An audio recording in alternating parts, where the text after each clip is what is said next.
सबसे पहले नंबर पर जो हमारी जानकारी है दोस्तों वो है कि मनोविज्ञान जो है इसका तृतीय बल मानवतावादी संप्रदाय कहलाता है। मनोविज्ञान जो उसका तृतीय बल कौन कहलाता है? मानवतावादी संप्रदाय कहलाता है। और ये मानवतावादी संप्रदाय देने का श्रेय जो जाता है वो जाता है अब्राहम मैस्लो को। अब्राहम मैस्लो जो थे इन्होंने इस मानवतावादी संप्रदाय को दिया था। दोस्तों इसके अंदर क्या कहा गया है कि व्यक्ति की स्वतंत्र इच्छाओं, उसकी आत्मवृद्धि और आत्मसिद्धि इन संपत्तियों पर केंद्रित होकर के या इन संपत्तियों को विशेष रूप से ध्यान में रखते हुए अब्राहम मैस्लो ने अपना ये संप्रदाय दिया है। दोस्तों आपने पढ़ा होगा अब्राहम मैस्लो ने कुछ आवश्यकताओं पर बल दिया, जैसे सबसे पहले देह की आवश्यकता, उसके बाद में सेकंड नंबर पर सुरक्षा आवश्यकता, थर्ड नंबर पर एक तरह से स्नेह या प्रेम की आवश्यकता और फोर्थ नंबर पर जो है सम्मान की आवश्यकता। इन आवश्यकताओं को पूरा करने के बाद व्यक्ति को किसकी प्राप्ति होती है?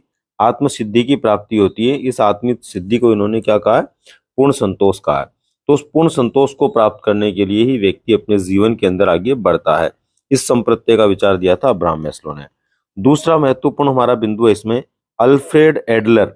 अल्फ्रेड एडलर जो थे इन्होंने व्यक्तिगत मनोविज्ञान की शुरुआत की, यानी मनोविज्ञान में जो व्यक्तिगत मनोविज्ञान है उसके जनक अल्फ्रेड एडलर हैं।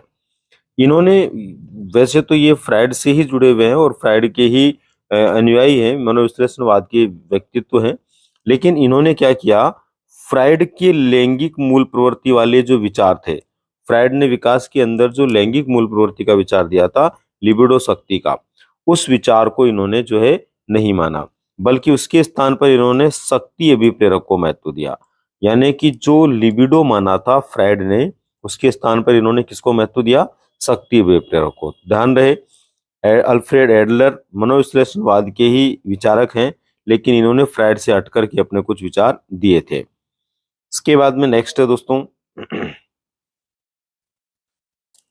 फ्राइड ने मनोलैंगिक विकास की 5 अवस्थाएं बताई। ये अवस्थाएं जरूर याद करके जाना, इन अवस्थाओं से प्रश्न पूछा जाता है। 5 अवस्थाएं कौन कौन सी थी? एक तो इनकी थी ओरल स्टेज, एक थी इनकी एनल स्टेज, एक थी इनकी फैलिक स्टेज, एक थी इनकी लेटेंस स्टेज और एक थी इनकी जेनिटल स्टेज। अब इनको वैसे हिंदी में भी आप ध्यान में रखना, ओरल स्टेज का मतलब मुख्य अवस्था, एनल स्टेज का मतलब गुदी अवस्था, फैलिक स्टेज का मतलब लैंगिक अवस्था, लेटेंस स्टेज का मतलब जो है इनकी वो अवस्था जिसको सुषुप्त अवस्था के नाम से इन्होंने कहा है, लिबिडो शक्ति जिसमें समाप्ति की ओर लगभग चली जाती है, शांत हो जाती है। और जेनिटल स्टेज का मतलब जनरली हम किशोरावस्था के रूप में जानते हैं, लेकिन इन्होंने जननांगी अवस्था के रूप में इसको बताया। तो ये जो अवस्थाएं हैं दोस्तों, ये फ्राइड के अनुसार है मनोलैंगिक विकास की, जो इन्होंने मनोलैंगिक विकास की 5 अवस्थाएं बताई, ये पांचों इस प्रकार से हैं। जरूर ध्यान में रखें, इनके नाम को लेकर पूछा जा सकता है। इसके बाद में नेक्स्ट है दोस्तों खास महत्वपूर्ण बिंदु विलियम वुंट का। विलियम वुंट ने जो है संरचनावाद जो है इसका प्रतिपादन किया था। इस संरचनावाद में इन्होंने खास बात जो बताई वो क्या थी? इन्होंने बताई थी कि मानसिक क्रियाओं को उनके सबसे साधारण अवयवों में बांटकर समझा जा सकता है। यानी इन्होंने ये कहा था संरचनावाद में कि हमारे मस्तिष्क में जो छोटी छोटी संरचनाएं होती है, ये छोटी छोटी संरचनाएं मिलकर के एक बड़ी संरचना का, संगठित संरचना का निर्माण करती है। इसके बाद में नेक्स्ट है जर्मनी के मैक्स वर्दीमर। जर्मनी के विद्वान थे दोस्तों मैक्स वर्दीमर। इन्होंने जो है क्या किया था, संरचनावाद जो है ये आणविक विचारधारा का एक विचार था या संप्रदाय था। इस आणविक विचारधारा का इन्होंने विरोध किया और इन्होंने विरोध करते हुए मैक्स वर्दीमर ने क्या किया, एक नया संप्रदाय शुरू किया, गेस्टाल्टवाद। ये गेस्टाल्टवाद जो इन्होंने शुरू किया था, ये किया था 1912 ईस्वी में। यानी कि 1912 ईस्वी में इन्होंने नया संप्रदाय शुरू कर दिया था गेस्टाल्टवाद। लेकिन किसके विरोध में किया था? ये संरचनावाद के विरोध में किया था, ये ध्यान रहे दोस्तों। ये भी आपको ध्यान रहे कि इसके एक प्रमुख व्यक्ति और थे जिनको हम कोहलर के नाम से जानते हैं और जिनके द्वारा किए गए प्रयोगों के आधार पर ही बाद में गेस्टाल्टवाद सिद्ध हुआ। इसके बाद में नेक्स्ट है दोस्तों टाइडमैन द्वारा दी गई व्यक्ति इतिहास विधि। टाइडमैन नामक विद्वान थे, जर्मनी के विद्वान थे ये। इन्होंने एक विधि दी थी व्यक्ति इतिहास विधि। इस व्यक्ति इतिहास विधि को जो है केस स्टडी भी कहते हैं। ये जो व्यक्ति इतिहास विधि है, केस स्टडी विधि है, ये क्या है, इसमें किसी व्यक्ति का, जो भी कोई व्यक्ति हो, उस व्यक्ति से संबंधित जो महत्वपूर्ण लोग होते हैं जिसके बारे में हमें जानना है। जैसे मान लीजिए एक बालक बार बार स्कूल को छोड़कर भाग जाता है, पलायन करता है, तो उस बालक से जुड़े हुए जितने भी दूसरे लोग होते हैं, उससे संबंधित लोग, उनके साथ में जीवन की विभिन्न जो परिस्थितियां हैं उनके बारे में अनुभव जाने जाते हैं, पता किया जाता है, और फिर उसके बाद में उस बालक की समस्या के ऊपर समाधान को निकाला जाता है। यानी एक बालक बार बार स्कूल से पलायन कर रहा है, तो पलायन करने के कुछ ना कुछ रीजन तो होंगे। ये जानने के लिए उसके आसपास के लोगों से जानकारी ली जाती है, अन्य लोगों से जानकारी ली जाती है, कुछ जानकारी बालक से भी ली जाती है, और फिर उसके आधार पर यह तय किया जाता है कि बालक लेट आ रहा है तो आखिर क्यों आ रहा है, उसकी वजह क्या है और कैसे वो लेट आने से बच सकता है, यानी समस्या को दूर करने पर बल दिया जाता है। इसके बाद में दोस्तों नेक्स्ट इसमें आ गया ये वाला शारीरिक संरचना। शारीरिक संरचना आकार में बढ़ोतरी को वृद्धि कहते हैं। शारीरिक संरचना में और आकार में जो बढ़ोतरी होती है एक बालक में, उसको क्या कहते हैं, वृद्धि कहते हैं, मतलब ग्रोथ कहते हैं। जबकि शारीरिक संरचना, मानसिक संरचना, सामाजिक संरचना, सांवेगिक संरचना, नैतिक संरचना, यानी ये सारी चीजें, यानी शारीरिक, मानसिक, सामाजिक, सांवेगिक, नैतिक, सभी प्रकार की व्यवहारों, व्यवस्थाओं में या पक्षों में जब परिवर्तन होता है तो इस परिवर्तन को क्या कहा जाता है, विकास कहा जाता है। तो यहाँ पर अपने को ध्यान रखना है कि केवल शारीरिक संरचना में आकार में बढ़ोतरी होती है तो उसको हम वृद्धि कहते हैं, जबकि शारीरिक, मानसिक, सामाजिक, सांवेगिक, नैतिक प्रकार के जो परिवर्तन साथ साथ जुड़ जाते हैं तो इनको विकास कहते हैं। नेक्स्ट महत्वपूर्ण हमारे लिए है दोस्तों, हरलोक के अनुसार, हरलोक के द्वारा दी गई परिभाषा किसके लिए, विकास के लिए। तो देखो हरलोक ने विकास के लिए बहुत अच्छी परिभाषा दी। इन्होंने क्या कहा है कि विकास केवल अभिवृद्धि तक ही सीमित नहीं है, विकास केवल अभिवृद्धि तक ही सीमित नहीं है, यह तो परिपक्वता की दिशा में, यानी विकास तो परिपक्वता की दिशा में होने वाले परिवर्तनों का प्रगतिशील क्रम, होने वाले परिवर्तनों का प्रगतिशील क्रम है, जिससे बालक में या कोई भी व्यक्ति जिसके बारे में हम देख रहे हैं उसमें नई नई विशेषताएं और योग्यताएं प्रकट होती है। यानी एक बालक में विकास का अभिप्राय इन्होंने बताया कि विकास केवल अभिवृद्धि तक सीमित नहीं है, बल्कि विकास तो क्या है, अभिवृद्धि के अलावा भी इसमें कई सारे पक्ष शामिल है। और परिपक्वता की दिशा में होने वाले जो परिवर्तन है ना, चाहे वो शारीरिक हो, मानसिक हो, संवेगात्मक हो, सभी प्रकार के, उन परिवर्तनों से बालक में नई नई विशेषताएं और योग्यताएं प्रकट होने लग जाती है, उसको क्या कहा जाता है, विकास कहा जाता है। नेक्स्ट है विकास में वृद्धि समाहित है। विकास जो होता है ना, इसमें वृद्धि भी शामिल होती है, ये ध्यान रखने वाली बात है। विकास में वृद्धि समाहित है। विकास जो है वो कैसी प्रक्रिया है, सतत प्रक्रिया है। विकास क्या होता है, मात्रात्मक भी होता है और विकास गुणात्मक भी होता है। मात्रात्मक इसलिए होता है कि विकास में वृद्धि शामिल है और वृद्धि मात्रात्मक होती है, और गुणात्मक का मतलब सभी पक्षों के अंदर गुणात्मक रूप से जो होने वाले परिवर्तन है। विकास जो होता है दोस्तों, ये क्या है, एक एकीकृत प्रक्रिया है। एकीकृत प्रक्रिया का मतलब विभिन्न क्षेत्रों में, जैसे शारीरिक पक्ष है, मानसिक पक्ष है, संवेगात्मक पक्ष है, सभी पक्षों के अंदर, सभी आयामों के अंदर जो मिला जुला परिवर्तन होता है ना, उस मिले जुले परिवर्तनों को हम विकास कहते हैं। तो एकीकृत प्रक्रिया मतलब बहुत सारे अलग अलग भाग इसमें सम्मिलित है। विकास जो होता है ये आकलन योग्य होता है। विकास का हम क्या कर सकते हैं, आकलन कर सकते हैं। वुडवर्थ के अनुसार विकास वंश क्रम और वातावरण का गुणनफल होता है। देखो यहाँ पर क्या ध्यान रखना है, वुडवर्थ के अनुसार विकास क्या होता है, वंश क्रम और वातावरण का गुणनफल होता है। सीधा सीधा कभी कभी इस तरह से भी पूछा जा सकता है आपसे, जैसे उसमें प्रश्न दे दिया जाए विकास, और फिर उसके आगे जो है खाली स्थान देकर के आपसे पूछ ले, तो वहां पर आपको ध्यान रखना इसका जो राइट आंसर होगा वो किस तरह से आएगा, इस तरह से आएगा, वंश क्रम इंटू गुण, जो वातावरण है, ये वातावरण इस तरह से आएगा जो हमारा राइट आंसर होगा। तो ऐसे कभी कभी आ जाए तो ध्यान रखना है। नेक्स्ट दोस्तों, विकास के प्रमुख आयाम। विकास के प्रमुख आयाम कौन कौन से होते हैं, शारीरिक एवं क्रियात्मक, संज्ञानात्मक, संवेगात्मक, नैतिक और सामाजिक विकास के रूप में होते हैं। यानी एक बालक में जो विकास होता है ना, उस विकास में कैसे कैसे विकास होता है, शारीरिक विकास जिसको हम क्रियात्मक विकास भी कह सकते हैं, यानी शारीरिक विकास को हम सामान्यतः क्या कह सकते हैं, क्रियात्मक विकास भी कह सकते हैं। तो सामान्य शारीरिक एवं क्रियात्मक विकास, इसके बाद में संज्ञानात्मक विकास, संवेगात्मक विकास, नैतिक विकास और सामाजिक विकास के रूप में होता है। तो ये मिला करके क्या होता है दोस्तों, विकास होता है। अब देखिए नेक्स्ट क्या है, अधिगम के प्रमुख आयाम। अधिगम के प्रमुख आयाम जो हैं उसमें गत्यात्मक अधिगम और संज्ञानात्मक अधिगम होते हैं। गत्यात्मक अधिगम और संज्ञानात्मक अधिगम होते हैं। गत्यात्मक अधिगम का मतलब तो हो गया दोस्तों हमारी जो शरीर क्रियाएं होती है ना, उससे संबंधित अधिगम, शरीर क्रिया संबंधित, जैसे खेलना कूदना दौड़ना उछलना, ये सब किस में आ जाएगा, शरीर क्रिया संबंधित में आ जाएगा। जबकि इसके अंदर क्या होगा, मानसिक रूप से होने वाला परिवर्तन, जैसे सोचना समझना विचार करना तर्क करना चिंतन करना। तो ये ध्यान रखना, ये इसमें मानसिक क्रियाएं आएगी, उसमें शारीरिक क्रियाएं आएगी। तो शारीरिक क्रिया संबंधित अधिगम को हम क्या कहते हैं, गत्यात्मक अधिगम। मानसिक क्रिया संबंधित को क्या कहते हैं, संज्ञानात्मक अधिगम। ठीक है, इसके बाद में नेक्स्ट है, बालकों में शारीरिक विकास एक समान गति से नहीं होता। देखो बालकों में शारीरिक विकास एक समान गति से नहीं होता, अलग अलग बालकों में शारीरिक विकास अलग अलग गति से होता है। मतलब प्रत्येक बालक में शारीरिक विकास की गति अलग होती है। दूसरा, एक बालक में भी विकास की गति एक जैसी नहीं होती। कभी विकास जो है तीव्र गति से होता है और कभी मंद गति से होता है। मतलब अलग अलग बालकों में तो अलग होता ही है, लेकिन स्वयं बालक में भी अंतर पाया जाता है। कभी बहुत तेजी से होता है, कभी धीरे होता है।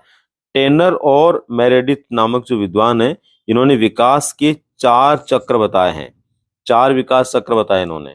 इनके द्वारा जो विकास के 4 चक्र बताए गए हैं, उनमें इन्होंने किस तरह से बताया है, देखिए इनके द्वारा जो 4 चक्र बताए गए हैं उसमें इन्होंने बताया है कि प्रथम विकास चक्र जो होता है ना, वो प्रथम विकास चक्र तो होता है गर्भावस्था तक, गर्भावस्था तक, ठीक है ना।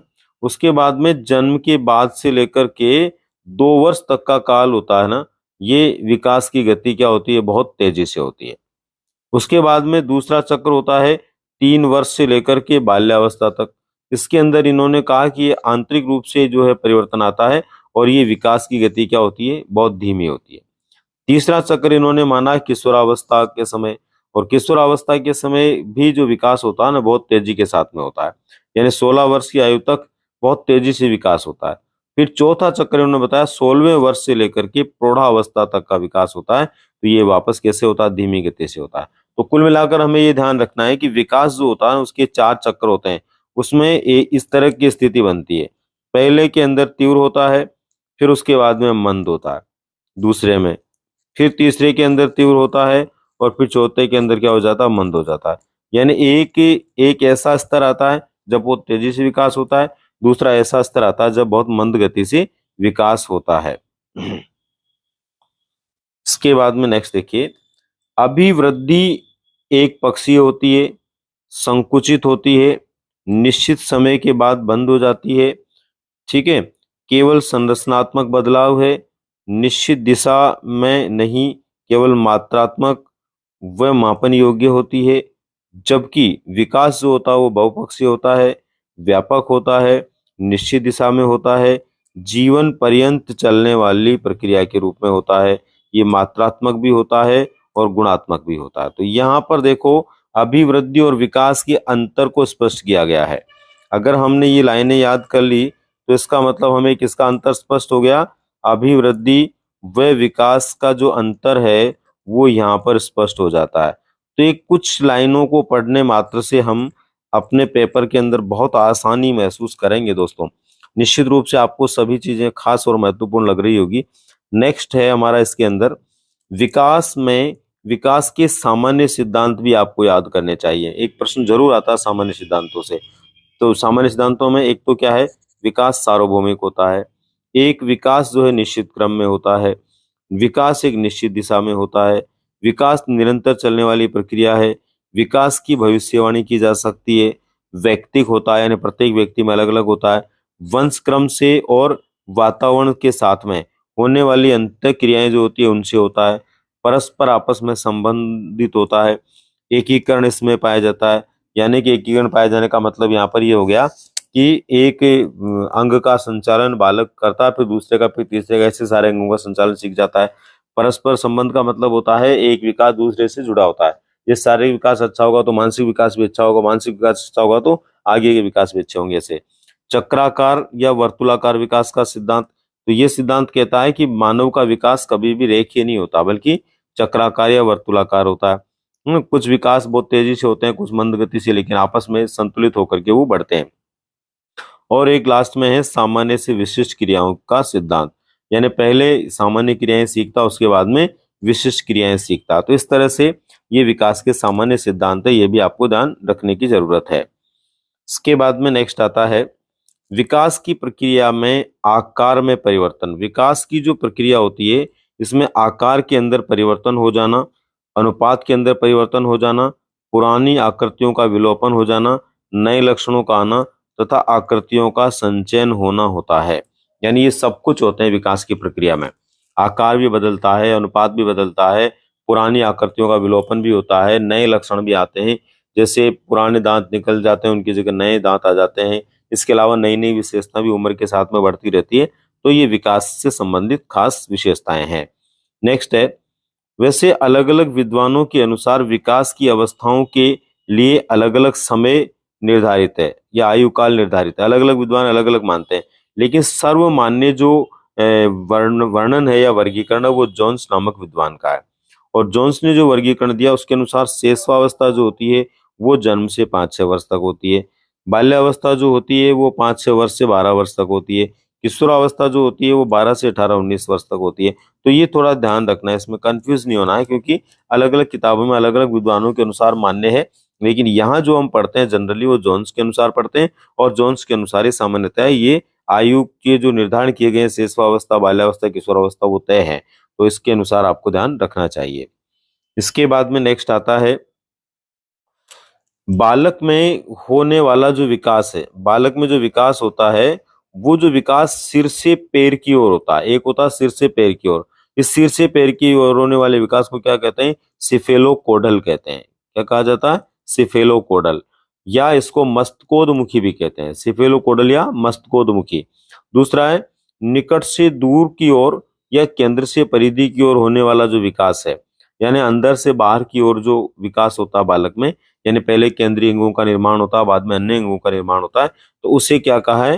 प्रॉक्सिमोडिस्टल कहा जाता है। तो दोनों नाम ध्यान में रखना आपको कि किसको सिफेलोकोडल कहते हैं, किसको प्रॉक्सिमोडिस्टल कहते हैं।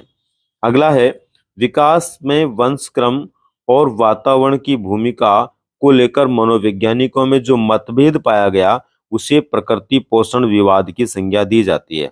यानी एक समय रहा विशेष रूप से जिसमें कुछ विद्वानों का मानना था कि एक बालक का जो विकास होता है उसमें वंशक्रम ज्यादा महत्वपूर्ण होता है, कुछ का मानना था वातावरण ज्यादा महत्वपूर्ण होता है। लेकिन ये मतभेद जो आपस में था ये लंबे समय तक चला और इसको प्रकृति पोषण विवाद कहते हैं। प्रकृति पोषण विवाद का मतलब होता है वंशक्रम इससे और वातावरण से संबंधित, वंशक्रम प्लस वातावरण से संबंधित होता है, ये वातावरण से संबंधित।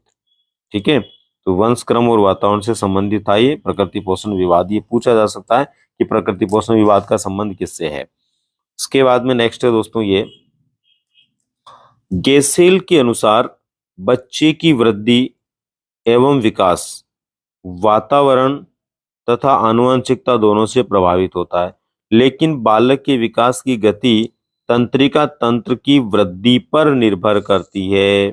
गेसेल एक ऐसे विद्वान है जो ये मानते हैं कि एक बालक का जो विकास होता है ना वो विकास उसके वंशक्रम पर और उसके वातावरण के ऊपर तो निर्भर होता ही होता है, लेकिन साथ में इनका ये मानना है कि जो तंत्रिका तंत्र होता है ना बालक में, जैसे जैसे तंत्रिका तंत्र बड़ा होता है वैसे वैसे बालक का विकास होता है। मतलब तंत्रिका तंत्र में विकास होना इनकी नजर में बालक के विकास के लिए ज्यादा महत्वपूर्ण है। इसके बाद में देखो गेसेल ने माना कि एक नवजात शिशु भी अपने स्वयं के विकासात्मक प्रवृत्तियों का विनिमय करता है। यानी कि जो छोटा बालक होता है वो विकास के दौरान विनियमन करता है। क्या करता है? विनियमन करता है अपने विकासात्मक प्रवृत्तियों का। और ये विनियमन क्या है?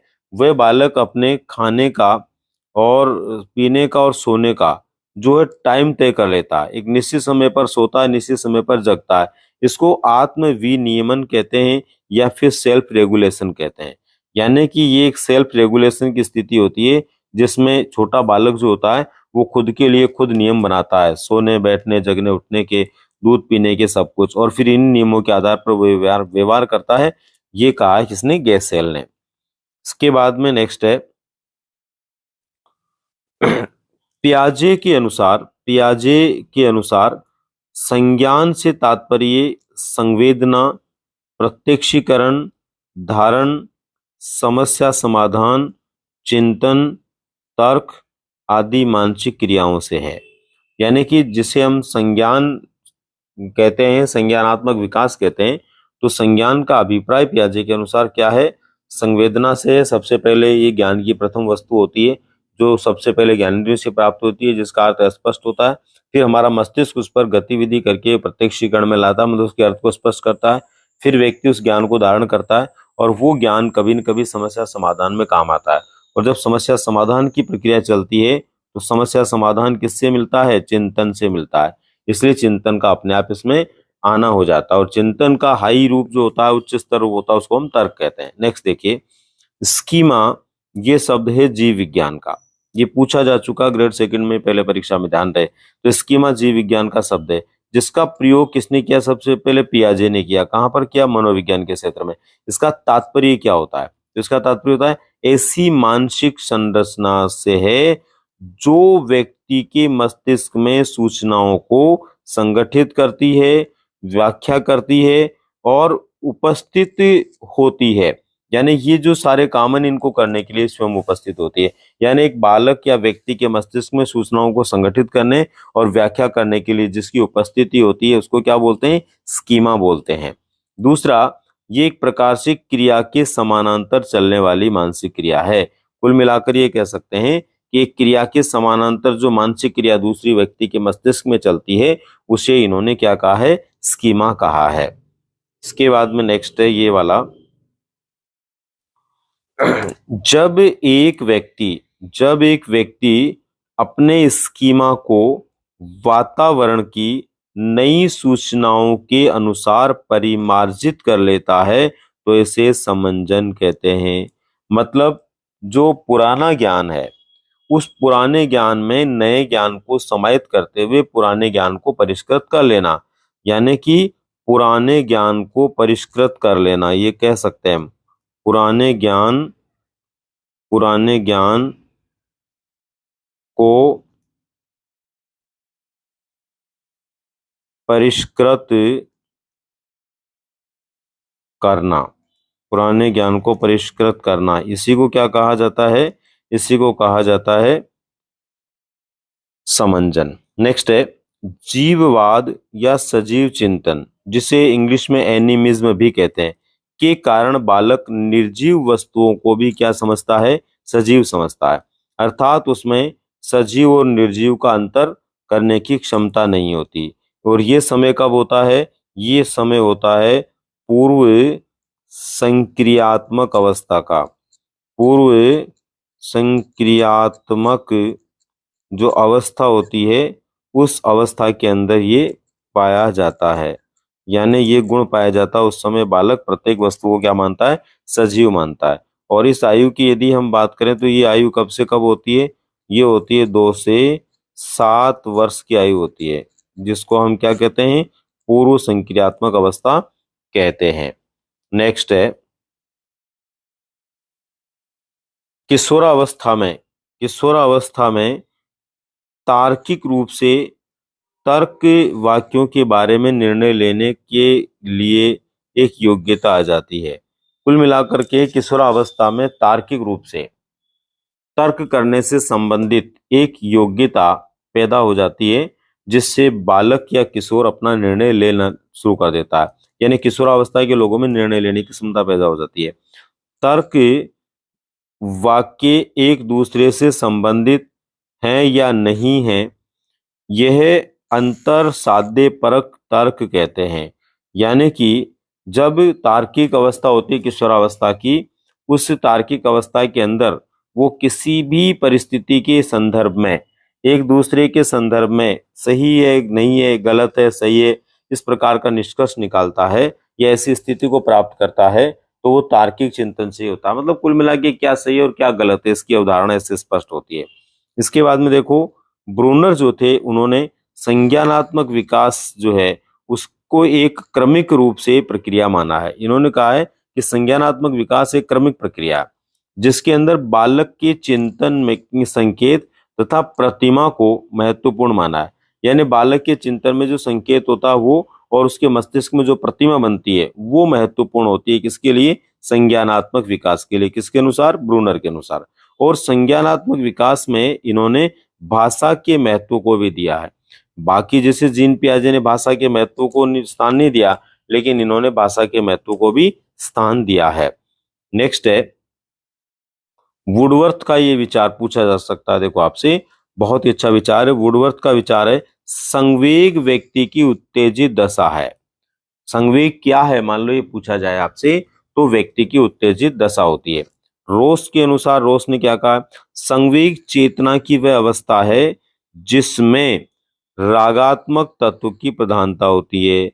यानी संवेग जो है उसमें भाव पाए जाते हैं। भाव को हम संवेग कहते हैं, इमोशंस होते हैं। इसका मतलब इसमें कुछ ना कुछ रागात्मक तत्व होता है, इमोशंस होते हैं, इसमें उनकी प्रधानता होती है। आगे है ब्रिजेस के अनुसार। ब्रिजेज जो है इन्होंने जन्म के समय उत्तेजना को संवेग माना। ब्रिजेज ने माना कि जन्म के समय बालक में कौन सा संवेग आता है? उत्तेजना। उसके बाद में इन्होंने 3 माह की जो अवधि का बालक होता है उसके लिए इन्होंने कहा कि बालक में कष्ट और आनंद जैसे संवेग पैदा हो जाते हैं जब वो 3 महीने का होता है। 6 महीने का होता है तब उसमें 3 संवेग पैदा होते हैं, भय, क्रोध और घृणा। 12 महीने का जब वो होता है तब उसमें वो 2 संवेग पैदा हो जाते हैं, उल्लास और प्रेम। और 18 माह की जब आयु होती है तब उसमें एकमात्र संवेग पैदा होता है, ईर्ष्या। इस तरह 24 माह का बालक होते होते उसके अंदर सारे संवेग पैदा हो जाते हैं और सबसे आखिरी संवेग जो आता है वो कौन सा आता है? हर्ष नामक संवेग आता है, जो 24 माह यानी 2 वर्ष की आयु में आता है। इसके बाद में देखिए नेक्स्ट है नॉम चॉम्स्की के अनुसार मनुष्यों में जैविक रूप से भाषा को ग्रहण करने की संरचनाएं उपस्थित रहती है। इसमें मनुष्य में सहज भाषा अधिग्रहण तंत्र पाया जाता है। इन्होंने क्या कहा? जो संरचनाएं होती है भाषा को सीखने से संबंधित, उसके संदर्भ में उन्होंने कहा कि मनुष्य एक ऐसा प्राणी इसमें सहज भाषा अधिग्रहण तंत्र पाया जाता है, यानी लैंग्वेज एक्विजिशन डिवाइस पाई जाती है, जिससे किसी भी भाषा की ग्रामर या व्याकरण को व्यक्ति आसानी से सीख लेता है। हम नई भाषा की ग्रामर को, व्याकरण को या वहां की विषय वस्तु को क्यों सीख लेते हैं? इसलिए सीख लेते हैं कि हमारे मस्तिष्क में क्या होता है? हमारे मस्तिष्क में LAD होता है, लैंग्वेज एक्विजिशन डिवाइस होती है, सहज भाषा अधिग्रहण तंत्र होता है। उसकी वजह से हम ऐसा करते हैं और ये विचार किसने दिया था? नॉम चॉम्स्की ने। नेक्स्ट है स्किनर के अनुसार बालक अधिगम द्वारा भाषा सीख पाते हैं। बालक अधिगम द्वारा क्या सीख पाते हैं? भाषा सीख पाते हैं। अतः बच्चे जो देखते हैं और सुनते हैं उसका अनुकरण करते हैं तथा पुनर्बलन एवं दंड के फलस्वरूप भाषा सीखते हैं। देखो बहुत अच्छी बात स्किनर ने यहाँ पर कही है कि बालक जो होता है ना वो कैसे भाषा सीखता है। बालक अपने अभिभावक माता पिता के साथ रहता है और जैसे जैसे माता पिता बातचीत करते हैं तो बच्चा उनको देखता है, उनको सुनता है और फिर धीरे धीरे उनका अनुकरण करने लगता है। और जब उनका अनुकरण करने लगता है तो उस समय एक बालक जो होता है उस बालक को पुनर्बलन दे करके या दंड दे करके, जैसी भी व्यवस्था है, उसको भाषा सिखाने का प्रयास किया जाता है। लेकिन कोशिश ये रहती है अच्छा टीचर कभी दंडित नहीं करता, बल्कि वो क्या करता है? भाषा सिखाने के लिए एक सामान्य व्यवहार के साथ में बालक को सिखाने का प्रयास करता है। नेक्स्ट देखिए शैक्षिक दृष्टिकोण से जीवन चक्र में बाल्यावस्था सबसे महत्वपूर्ण अवस्था नहीं है। यानी बाल्यावस्था से महत्वपूर्ण कोई भी अवस्था नहीं है, बाल्यावस्था सबसे इंपॉर्टेंट मानिए। शैक्षिक दृष्टिकोण से जीवन चक्र में बाल्यावस्था से महत्वपूर्ण कोई अवस्था नहीं है, मतलब सबसे महत्वपूर्ण बाल्यावस्था है।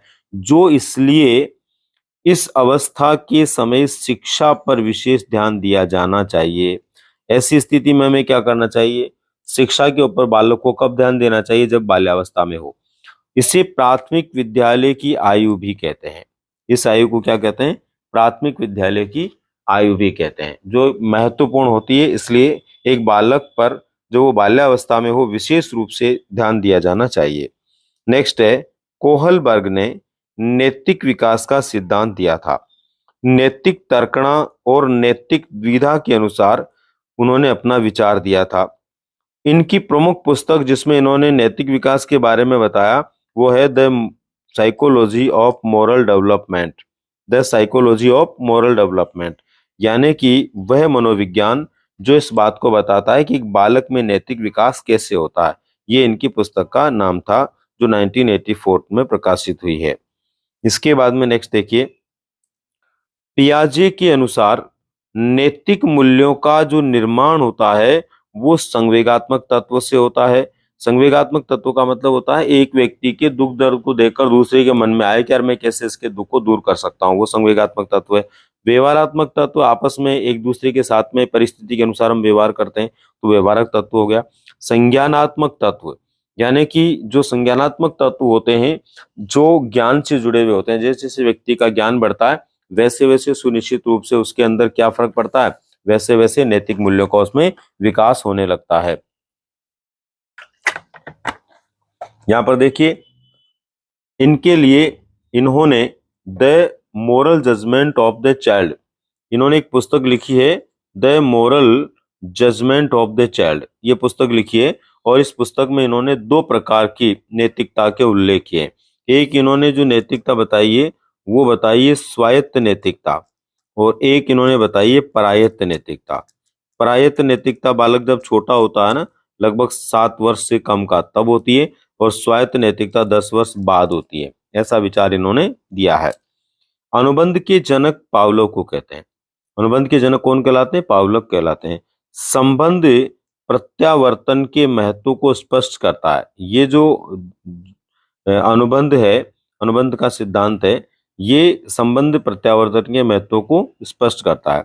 और साधनात्मक अनुबंध का जनक क्या है? स्किनर है, जो नैमित्तिकवाद को बढ़ावा देते हैं।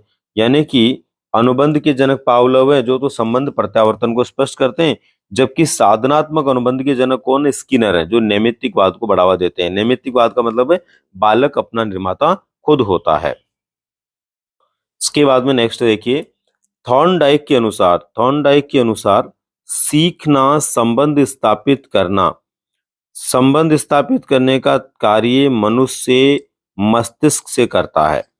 इनके सीखने के सिद्धांत के प्रमुख तत्व आवश्यकता, तत्परता, अभ्यास और प्रोत्साहन है।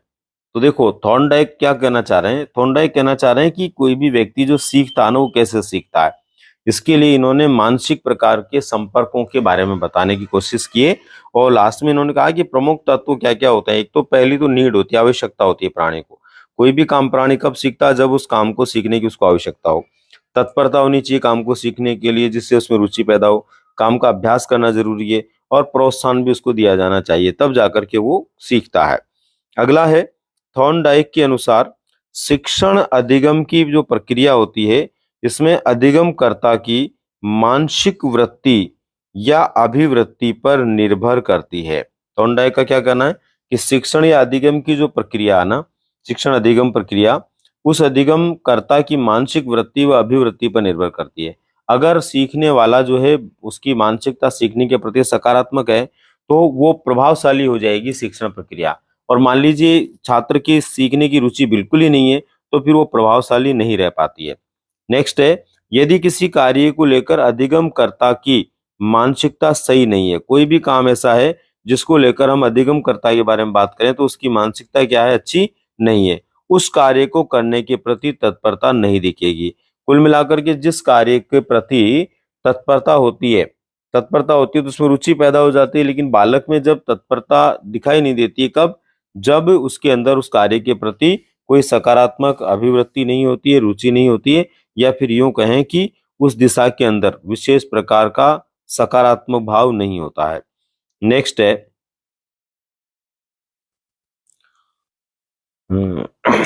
संज्ञानवादी विचारधारा के अनुसार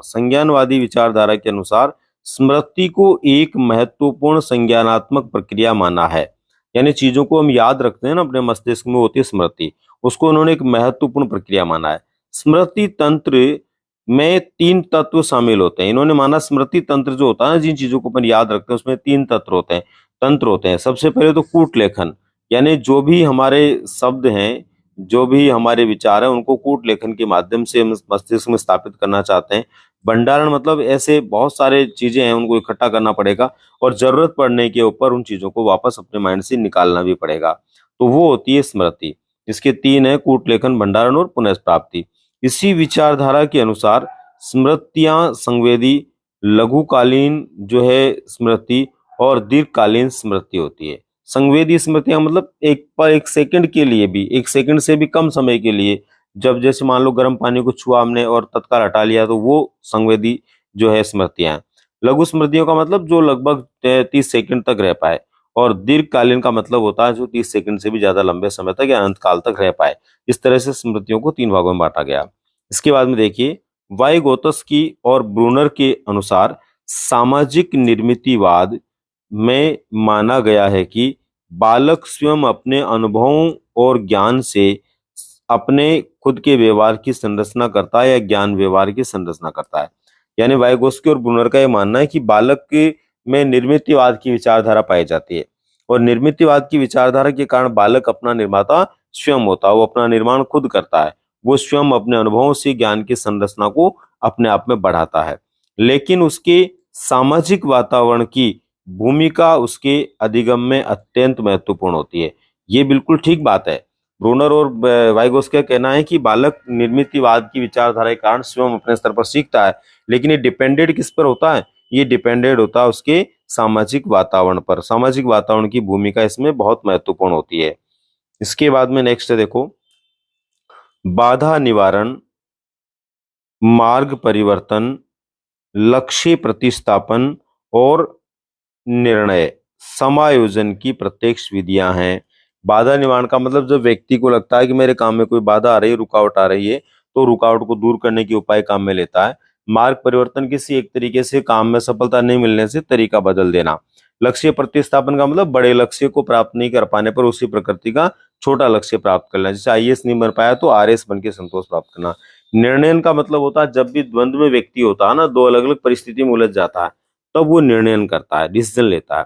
ठीक है, तो ये तो है प्रत्यक्ष विधियां। दोस्तों कभी कभी प्रश्न आता है निम्न में से कौन सी प्रत्यक्ष विधि है, कौन सी प्रत्यक्ष विधि नहीं है, तो ये ध्यान रखना, ये चार प्रत्यक्ष विधियां। बाकी इसके बाद में दमन है, जब व्यक्ति अपनी इच्छाओं को दबाकर समायोजन करता है। प्रतिगमन, अपने भूतकाल में जाकर समायोजन करता है। और चित्त स्थापन, जब व्यक्ति जो है किसी लक्ष्य में या जो वस्तु होती है उसमें खोट बता देता है, जिससे लोमड़ी के खट्टे अंगूर। प्रक्षेपण, अपनी गलती दूसरों पर आरोपित करना, जैसे नाचने जाने आंगन टेढ़ा।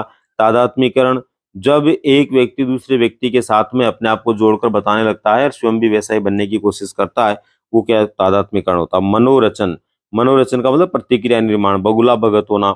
इसी प्रकार से विस्थापन, विस्थापन का मतलब होता है मानसिक रूप से दूरियां बनाना या विशेष किसी व्यक्ति के द्वारा प्रयासों के माध्यम से दूसरे स्थान पर ले जाना। दिवा स्वप्न, दिवा स्वप्न का मतलब होता है कोरी कल्पना या ऐसा स्वप्न देखना जो मन के अंदर जो बातें आए उसके आधार के ऊपर, जो रियलिटी जिसमें नहीं हो। अन्यारोपण, जब कोई व्यक्ति अनन्य प्रेम करता है किसी से, तो वह उस प्रेमी के दूर जाने पर उसकी वस्तुओं के साथ में अपने प्रेम को प्रकट करता है, उसको बोलते हैं अन्यारोपण। तो ये दोस्तों अप्रत्यक्ष विधियां हैं।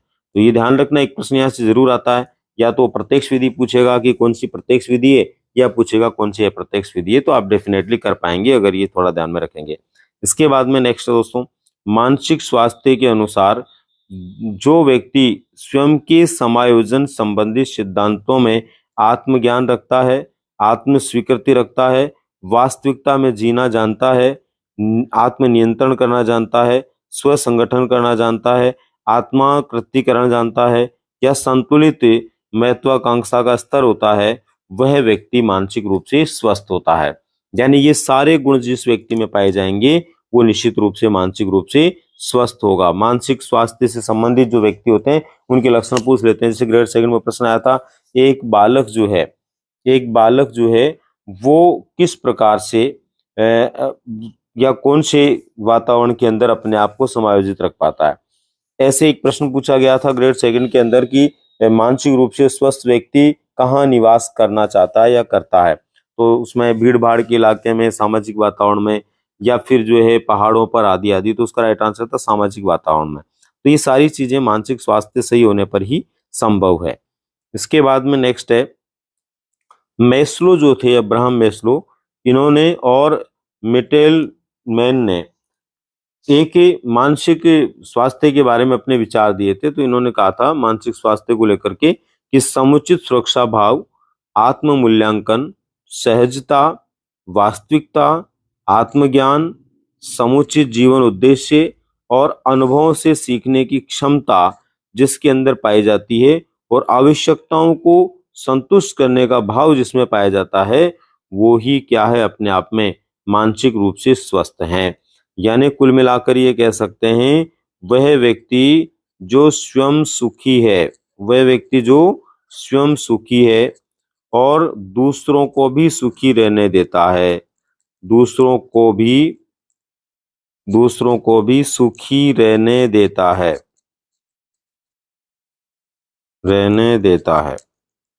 ठीक है, वही अपने आप में क्या है, मानसिक रूप से स्वस्थ है। नेक्स्ट है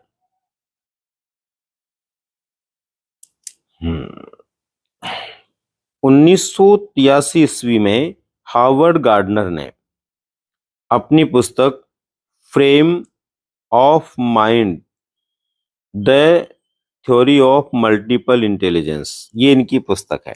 इस पुस्तक में इन्होंने विचार दिया कि अंतराव्यक्तिक बुद्धि दूसरों के विचारों को समझने की क्षमता होती है। किसी व्यक्ति में अंतराव्यक्तिक बुद्धि है तो इसका मतलब वो दूसरों के विचारों को समझ सकता है। दूसरा, अंतर्वैयक्तिक बुद्धि। अंतर्वैयक्तिक बुद्धि का मतलब है स्वयं के विचारों को समझने की क्षमता। तो यहाँ पर देखिए, ध्यान रखने वाली बात है कि हम जब तक दूसरे के विचारों को नहीं समझेंगे तब भी बहुत सारी चीजों में सही डिसीजन नहीं ले पाते, और खुद के विचार खुद पैदा नहीं करेंगे, उनको नहीं समझेंगे तो भी ऐसा नहीं कर सकते। तो अंतराव्यक्तिक में हमें दूसरों के विचार समझने की क्षमता आनी चाहिए और अंतर्वैयक्तिक में खुद के विचार समझने की क्षमता आनी चाहिए। इनके इसी विचार को संवेगात्मक बुद्धि का आधार माना जाता है। इनके द्वारा ही जो ये विचार दिया था उसी के आधार पर संवेगात्मक बुद्धि जो है उसका निर्माण हुआ, ऐसा भी मानते हैं। तो इनका विचार जो है मूल रूप से बुद्धि को लेकर के, और इन्होंने 9 प्रकार की बुद्धि का उल्लेख किया। पहले इन्होंने 7 प्रकार की बुद्धि बताई थी, फिर 8 प्रकार की, अभी 9 प्रकार की बुद्धि इन्होंने मानी है। 9 प्रकार की बुद्धि, जो कि इनका बहुबुद्धि सिद्धांत है। इनका सिद्धांत जो है क्या है, बहुबुद्धि सिद्धांत है। बहुबुद्धि मतलब एक से अधिक प्रकार की बुद्धि इन्होंने मानी है, तो बहुबुद्धि सिद्धांत इन्होंने दिया है। नेक्स्ट है 1990 में संवेगात्मक बुद्धि के विचार को सबसे पहले पीटर शेलोव और जॉन मेयर ने दिया था, लेकिन इसको प्रसिद्धि दिलवाने का श्रेय किसको जाता है, डेनियल गोलमैन को जाता है। डेनियल गोलमैन अमेरिकी विद्वान थे और 1995 में इन्होंने एक अपनी पुस्तक लिखी थी, और पुस्तक थी संवेगात्मक बुद्धि बुद्धि लब्धि से महत्वपूर्ण क्यों। संवेगात्मक बुद्धि बुद्धि लब्धि से महत्वपूर्ण क्यों, इसके अंदर इन्होंने बुद्धि आईक्यू से और अधिक महत्व रखती है। बुद्धि जो है सामान्य बुद्धि, और आईक्यू जो है इससे अधिक महत्व रखती है कौन, ईक्यू, ये इन्होंने माना। और सकारात्मक परिणाम देने वाली भी इन्होंने कहा कि ये जो होती है संवेगात्मक बुद्धि, ये आईक्यू से ज्यादा पावरफुल होती है और ये सकारात्मक परिणाम देने में भी योगदान देती है। नेक्स्ट है दोस्तों, स्टेनबर्ग ने बियॉन्ड आईक्यू, स्टेनबर्ग की पुस्तक थी बियॉन्ड आईक्यू। इस पुस्तक में इन्होंने बुद्धि का सिद्धांत दिया, जिसे त्रितंत्र बुद्धि कहते हैं, जिसे त्रिवर्ग बुद्धि कहते हैं, जिसे त्रिविमीय बुद्धि कहते हैं। इनके अनुसार बुद्धि में 3 घटक होते हैं। इनके अनुसार बुद्धि में 3 घटक होते हैं, जबकि गिलफोर्ड जो है उनकी बुद्धि को हम त्रिआयामी बुद्धि कहते हैं, संरचनावादी बुद्धि कहते हैं, 3D मॉडल बुद्धि कहते हैं। कई बार आदमी कंफ्यूज हो जाता है त्रितंत्र त्रिवर्ग त्रिआयामी में, तो कंफ्यूज नहीं होना। देखो, त्रितंत्र त्रिवर्ग और त्रिविमीय है तो स्टेनबर्ग की है, और त्रिआयामी है या संरचनावादी या 3D है तो वो किसकी है, गिलफोर्ड की है। जिनके अनुसार बुद्धि में 120 खंड होते हैं। बाद में इन्होंने 150 और 180 खंड भी बता दिए, लेकिन मूल रूप से इन्होंने सबसे पहले कितने बताए थे, 120 खंड बताए थे। नेक्स्ट देखिए, वेस्लर का भाषिक और अभाषिक। वेस्लर ने जो बुद्धि को परीक्षण में लिया और परीक्षण दिया, उसमें क्या दिया, भाषिक और अभाषिक। रेबेन का मैट्रिक प्रोग्रेसिव, गुड एनफ का ड्राई मैन बुद्धि परीक्षण, तथा अमेरिकी सेना का अल्फा बीटा बुद्धि परीक्षण बहुत चर्चित है। ये सभी जो है विभिन्न प्रकार के विद्वानों के द्वारा दिए गए बुद्धि परीक्षण है। इसी तरह से यहाँ पर और भी बुद्धि परीक्षण है, पर ये खास तौर पर आपको ध्यान रखने हैं। पहला प्रकारात्मक वर्गीकरण जो व्यक्तित्व के बारे में दिया, वो दिया गया था दोस्तों किसके द्वारा? हिप्पोक्रेट्स के द्वारा। हिप्पोक्रेट्स जो थे यूनानी दार्शनिक थे। इन्होंने द्रव्य के आधार पर, जीवन द्रव्य होता व्यक्ति का, उसके आधार पर इन्होंने अपना वर्गीकरण दिया।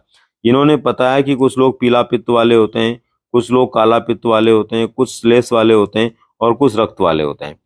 पीला पित्त वाला व्यक्ति वो होता है जो गुस्सेल होता है, चिड़चिड़ा होता है। काला पित्त वाला व्यक्ति जो होता है वो अंधकार प्रिय होता है, लड़ाकू होता है।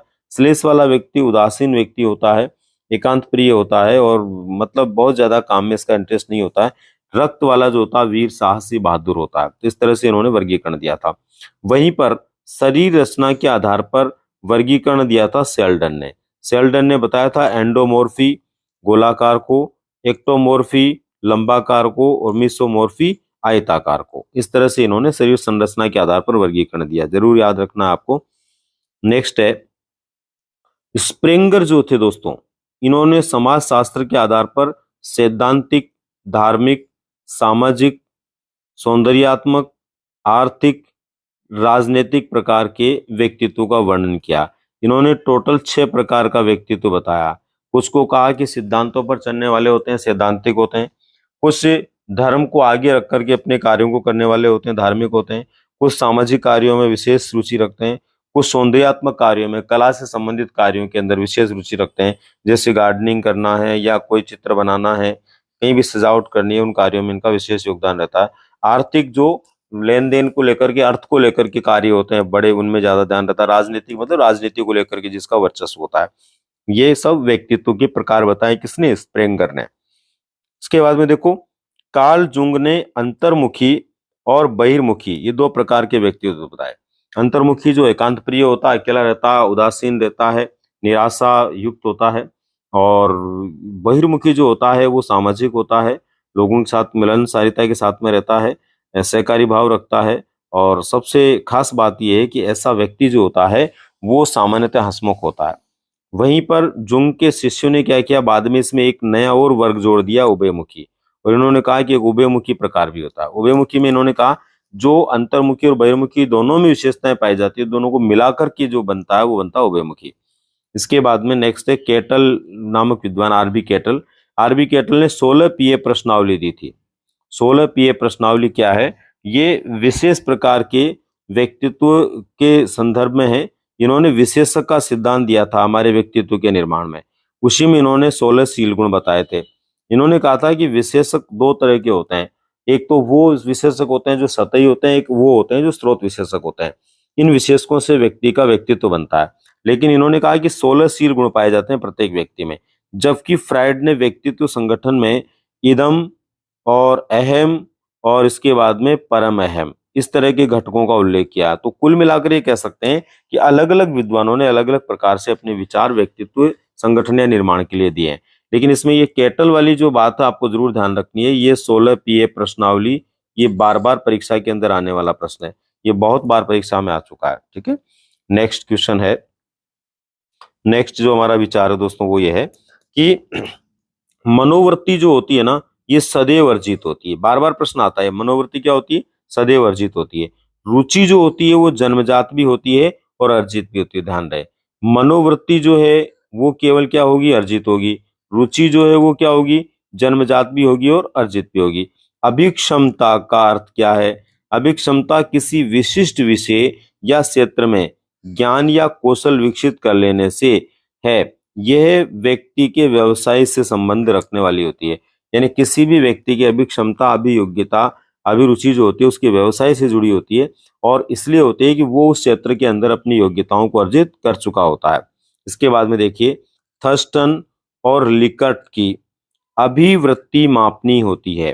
थर्स्टन और लिकर्ट की अभिवृत्ति मापनी होती है, जबकि डीएटी, जीएटीबी, एफएसीटी और जीजेडएस परीक्षणों का संबंध अभिक्षमता परीक्षण से है। यानी कि इनका संबंध किससे है? अभिक्षमता से। अभिवृत्ति का मतलब तो मनोवृत्ति होता है, एटीट्यूड होता है आदमी का, और अभिक्षमता का मतलब एप्टीट्यूड होता है, दोनों में अंतर है। तो ये थर्स्टन और लिकर्ट की अभिवृत्ति मापनियां होती है, जबकि ये बाकी मापनियां अभिक्षमता से संबंधित होती है।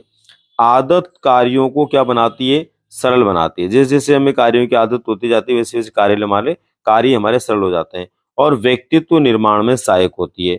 व्यक्तित्व के निर्माण में भी आदतें सहायक होती है, क्योंकि आदतें जो होती है ना, हमारे व्यक्तित्व की संरक्षिकाएं होती है, क्लेपर ने ऐसा कहा है।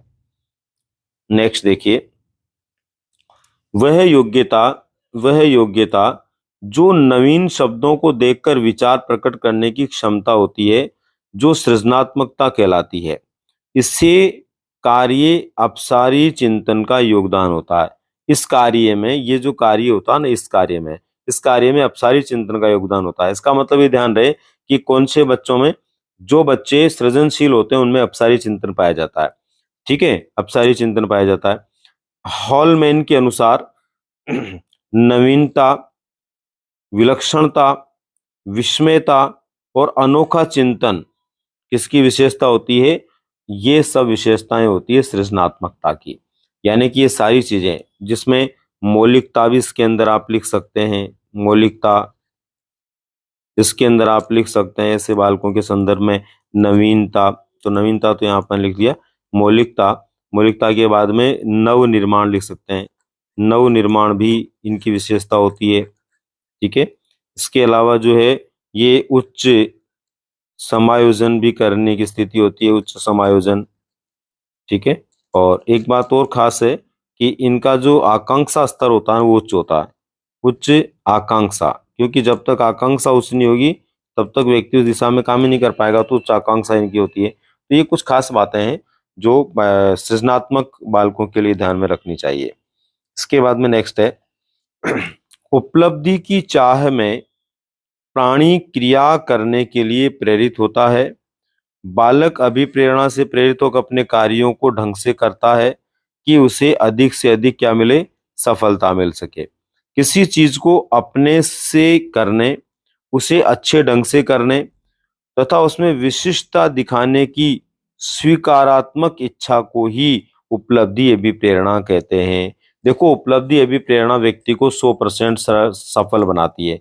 इसके लिए उसको क्या करना पड़ता है? छोटे छोटे उद्देश्य बना करके कार्य करना पड़ता है, और सुनिश्चित रूप से छोटे छोटे उद्देश्य बना करके वो अपनी सफलता को प्राप्त कर लेता है।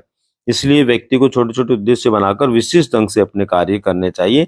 ये उपलब्धि अभिप्रेरणा होती है। इसके बाद में नेक्स्ट देखिए, दबाव की नैतिकता वास्तविक या प्रायत नैतिकता को कहते हैं।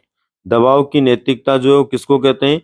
वास्तविक नैतिकता को या प्रायत नैतिकता को कहा जाता है। और ये किसने बताया था? जीन पियाजे ने, यानी पियाजे के द्वारा दिया गया ये विचार है नैतिकता का।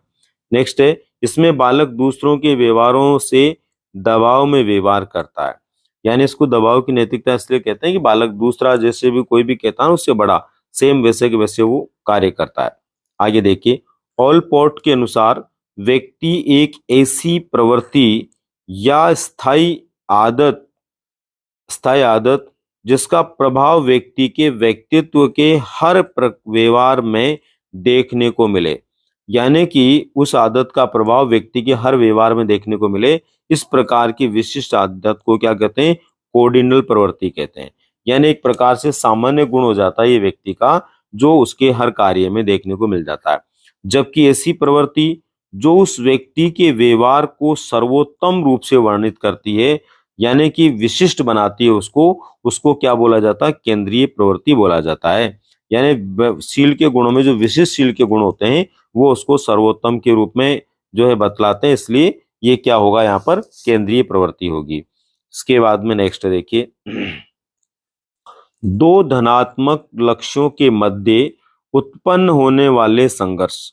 दो धनात्मक लक्ष्य यानी दो परिस्थितियां अलग अलग है, दोनों सकारात्मक धनात्मक है बिल्कुल, अथवा दो प्रिय वस्तुओं में से किसी एक, दो लक्ष्य हैं उनमें से किसी एक, या फिर दो प्रिय वस्तुओं में से किसी एक का चुनाव करने की स्थिति जो होती है ना, उसको कहते हैं उपागम संघर्ष या द्वंद्व। देखो, कुर्ट लेविन ने जो है अलग अलग प्रकार के द्वंद्व बताए हैं। इनमें एक द्वंद्व होता है जिसमें व्यक्ति के सामने दोनों परिस्थितियां सकारात्मक हो, तो वो उपागम या पद्धति द्वंद्व होता है। तो यहाँ दोनों सकारात्मक है, इसलिए उपागम उपागम द्वंद्व है। इसके बाद में देखिए पीवी युंग नामक विद्वान है, उन्होंने अभिप्रेरणाओं को कैसे परिभाषित किया। अभिप्रेरणा व्यवहार को जागृत करने की क्रिया के विकास का पोषण करने तथा उसकी विधियों को नियमित करने की प्रक्रिया है। यानी अभिप्रेरणा व्यवहार में कोई भी क्रिया कर रहा व्यक्ति जागृत होकर के उस क्रिया के विकास के लिए, पोषण के लिए काम करना, यानी कि उसको और ज्यादा विकास की तरफ बालक ले जाए या व्यक्ति ले जाए, उसके लिए काम करना और विभिन्न प्रकार की विधियों को नियमित करने की प्रक्रिया जो है उसको इन्होंने अभिप्रेरणा कहा। किसने? पीवी जुंग ने। तो इस तरह से इन्होंने अभिप्रेरणा के बारे में विचार दिया है। नेक्स्ट है शब्द भंडार की व्यापकता जिसमें पाई जाती है, मानवीय गुण जिसमें पाए जाते हैं, ज्ञानेंद्रियों की तीव्रता जिसमें पाई जाती है, अमूर्त विषयों में रुचि होती है, समस्या समाधान में शीघ्रता से जो है परिणाम ले आता है, उच्च बुद्धि लब्धि होती है, स्वतंत्र निर्णय लेने की क्षमता होती है तथा समायोजन की क्षमता पाई जाती है। ऐसे बालकों को क्या कहते हैं? प्रतिभाशाली बालक कहते हैं। ये बालक प्रतिभाशाली बालक कहलाते हैं। बिल्कुल। स्किनर के अनुसार देखिए प्रत्येक कक्षा के छात्रों को 1 वर्ष में शिक्षा का निश्चित कार्यकाल पूरा करना पड़ता है। यानी प्रत्येक कक्षा के छात्रों के लिए नियम है कि वो 1 साल में उसकी क्लास के लिए जो भी पाठ्यक्रम दिया गया उसको पूरा कर ले। जो बालक उसे पूरा कर लेता है उसे सामान्य बालक कहते हैं। यानी इस कार्य को जिसने पूरा कर लिया वो सामान्य बालक है, और जो नहीं कर पाया वो क्या कहलाते हैं? मंद बुद्धि कहलाते हैं। ये किसका मानना है? ये स्किनर का मानना है। यानी स्किनर ने मंदबुद्धि बालक कौन से बालक माने? जो 1 साल में दिए हुए कार्य को अन्य बालकों के समान नहीं कर पाते। नेक्स्ट है किसी भी व्यक्ति में जन्मजात व अर्जित रुचियां पाई जाती है। किसी भी व्यक्ति में जन्मजात व अर्जित रुचियां पाई जाती है जिन्हें अभिव्यक्त रुचियां, प्रदर्शित रुचियां, आकलित रुचियां या सूचित रुचियों के रूप में बांटा जा सकता है। यानी कि रुचियों के अलग अलग प्रकार है। इस प्रकार से रुचियों को हम समझ सकते हैं। तो दोस्तों ये थे कुछ खास महत्वपूर्ण बिंदु, यानी कि खास खास पॉइंट है, ये पिन पॉइंट जिनको अपन कह सकते हैं। अगर आप इन सबको ध्यान से समझ गए हैं तो बहुत अच्छी बात है, नहीं समझे तो एक बार और ध्यान से सुन करके जाना, देख करके जाना। निश्चित रूप से दोस्तों आपके जो 20 प्रश्न आएंगे उनमें से कुछ प्रश्न इससे आपको मिलने की संभावना बनती है, और कम से